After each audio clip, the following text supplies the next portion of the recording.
बिस्मिल्लाहिर्रहमानिर्रहीम। अस्सलाम वालेकुम वरहमतुल्लाहि वबरकातुहू।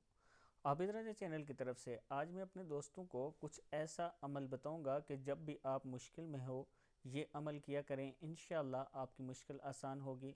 कोई बीमारी हो उस टाइम ये पढ़ा करें, इंशाअल्लाह आपको शफा मिलेगी।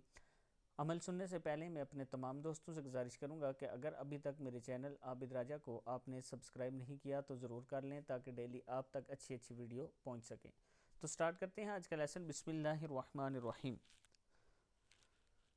एक तो सल्लल्लाहु अला मुहम्मद सल्लल्लाहु अलैहि व आलिहि वसल्लम, ये आपने कसरत से पढ़ना है। सल्लल्लाहु अला मुहम्मद सल्लल्लाहु अलैहि व आलिहि वसल्लम, इसको कसरत से पढ़ना है जब भी कोई मुश्किल टाइम हो आप पर। और इसके साथ साथ या अल्लाह या रहमान या रहीम, इसकी कसरत करनी है। मतलब अगर दोनों को मिला के पढ़ें तब भी अच्छा है, और एक पहले पढ़ लें कुछ देर के लिए फिर दूसरा विर्द शुरू करें तब भी अच्छा है। इंशाअल्लाह आपके ऊपर जो भी मुश्किल परेशानी होगी वो हल हो जाएगी।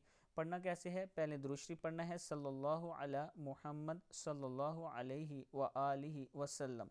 इसको पहले तकरीबन 5 मिनट तक पढ़ें, फिर 5 मिनट या अल्लाह या रहमान या रहीम, या अल्लाह या रहमान या रहीम, ये आपने पढ़ना है। फिर आप देखें कि अल्लाह ताला आप पर कैसे करम फरमाते हैं और अल्लाह ताला कैसे आपका मसला हल करते हैं। इस वीडियो को आपने आगे ज़रूर शेयर करना है और ख़ुद भी इस पर अमल करना है। अस्सलामु अलैकुम वरहमतुल्लाहि वबरकातुहू।